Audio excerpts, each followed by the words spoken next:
Vamos lá, pessoal aí do terceiro ano médio, né? Mais uma aulinha de física aí para vocês, né? Hoje a gente vai falar um pouquinho sobre os processos de eletrização, né? Então a gente vai falar um pouco como se comporta, né? Algumas leis básicas para que a gente entenda.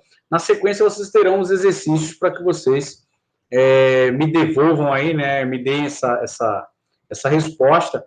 E para isso, né? A gente vai dar uma comentada aí em algumas coisas. Então eu vou compartilhar aqui um materialzinho com vocês, que seria o nosso quadro digital. Tá? Esse quadro aqui, a gente vai trabalhar aí a parte da eletrização, e a gente precisa entender um pouco a eletrização quando tudo começou, né? Então, o que observa-se aqui na eletrização, né? O primeiro estudo, né, elétrico que trabalhou nisso daí, os cientistas da época, eles pegaram duas coisas. Eles pegaram aqui uma lã, né, um pedacinho de lã, tá? E, consequentemente, pegaram aqui, ó, um pedacinho de âmbar, tá? O âmbar é uma resinazinha, né? Uma resina fóssil, né? Derivado, né? Vou até colocar aqui para que vocês entendam isso. É uma resinazinha fóssil, tá? E eles fizeram o que aí nesse caso? Eles atritaram, eles colocaram aí, proporcionaram aí o atrito, tá? Quando a gente fala de eletricidade, a gente está relacionado, é lógico, a elétrons, né? Cargas. A gente viu na aula passada de física que a gente falou um pouco de carga positiva, carga negativa, né? E a gente tem esse raciocíniozinho aí, né? Então, eles pegaram uma lã e esfregaram aí no âmbar. Quando fizeram o atrito, que foi o esfrega, né? Eles observaram o seguinte, que no caso da lã, tá? Ele se eletrizou, houve uma eletrização. A lã ficou dotada de cargas o quê, ó? Negativas, tá? E o âmbar, tá? Que nesse caso aqui é a resinazinha, o âmbar obteve carga de sinal aí contrário, ficou toda eletrizada positivamente. Então, o que aconteceu aqui? Após o atrito, o que aconteceu de um modo geral, né? Quando você atrita dois corpos, de um modo geral, que geralmente estão neutros, né? O que vai acontecer aí? Quando você coloca esses dois corpos em atritos, um vai doar elétron para o outro. E o que vai acontecer? Você vai ter aí sinais contrários, sempre em mesmo número e mesmo sinal, tá?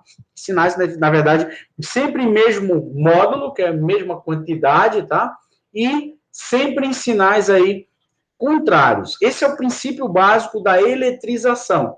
Então, se você fizer aquele testezinho de friccionar a caneta no cabelo e apanhar uns papelzinhos, o que acontece? Quando você faz a fricção, você tem uma transferência de elétrons de um para o outro aí. Tá? Então, a gente tem esses contatozinhos aí. E esses processos de eletrização, tá? Quando a gente fala aí da eletrização, a gente não pode esquecer de uma coisa importante, tá? Que são os processos. Como é que ocorre essa eletrização, né?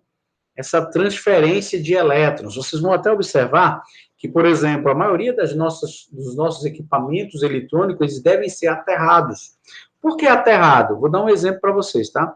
Se você pegar aqui, ó, por exemplo, um fio terra, tem um equipamento eletrônico, você tem lá um fio terra. O que você vai fazer aqui?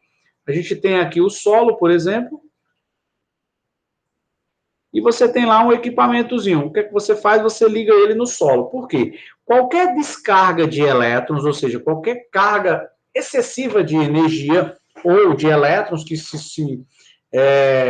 prevaleceu ali naquele momento, essa quantidade de elétrons ele vai ser direcionado automaticamente para o solo, para a Terra, porque é a Terra que contém quantidade excessiva de elétrons. Então, os elétrons eles vão estar ali presentes, nesse caso, via solo, tá? Então, os processos de eletrização, a gente tem duas observações para a gente trabalhar aí, né? Quando a gente tem, por exemplo, o contato, e quando a gente tem aí, nesse caso, os corpos que são, assim, eletrizados identicamente. Vamos falar um pouquinho de contato, tá?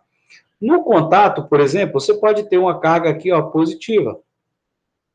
A gente pode ter uma carga aqui positivamente, né? Quer dizer que ele está com falta de elétrons. Carga positiva está com falta de elétrons. Carga negativa está com excesso de elétrons. Aí você chega aqui e encosta um corpinho neutro. fazer até de cor diferente para ficar mais didático, tá? Você chega aqui e encosta um corpinho que está neutro. Essa substância, ela está neutra, tá? O que é que vai acontecer aqui depois?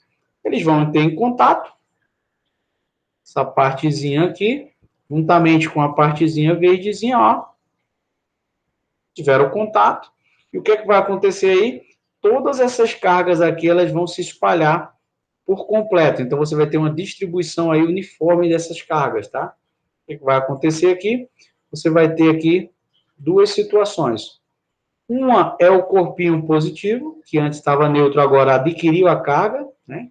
A gente teve uma eletrização por contato e, consequentemente, a gente vai ter a outra mantendo a sua própria carga, tá? Isso também acontece se você tiver uma carga negativa, tá? Se você tiver uma carga negativa, ambos vão ficar aí negativos, do mesmo jeitinho, tá? Não tem problema aqui. Se você tiver uma carga tipo negativa, colocou aqui em contato uma substância neutra, o que, é que vai acontecer? Quando você tiver esse contatozinho, a bola maior com a bola menor, tudo vai ficar negativo, né? Essas cargas vão se distribuir e, consequentemente, você vai ter aí uma carga maior negativa, ela vai ficar toda negativa, né? E a outra menorzinha também vai ficar negativa. A gente chama de eletrização por contato, tá? Uma observação que a gente coloca aqui é quando você tem aqui, nesse caso aqui, ó, corpos idênticos, tá?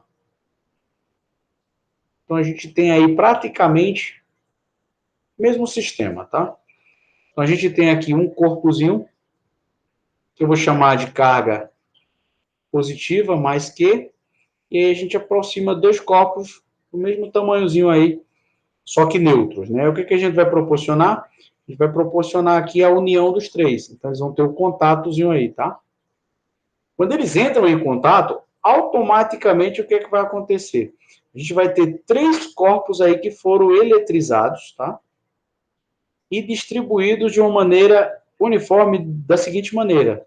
A gente vai ter a carga positiva Q3 para cada substânciazinha química, ou seja, é como se você pegasse a carga química, que antes era Q, e dividisse para os três. Então, cada um aí, ó, vai ter aquela mesma quantidade de carga, só que agora dividido para 3. Então, se você tivesse lá 10, seria 10 dividido para 3. Então, estaria 3,33 alguma coisa de carga. Então, o processo de eletrização na física, ele é muito importante para que você compreenda o próximo conteúdo que a gente vai trabalhar, tá? Então, é muito importante que você tenha essa noção dos processos aí de eletrização, tá? Então, muito cuidado, atenção, porque é muito fundamental isso, e aí eu vou passar, né, uma atividade para vocês responderem sobre essa parte aí de eletrização, tá? Na próxima aula a gente dá continuidade. Então, por hoje, pessoal, é só, tá? Então, até a próxima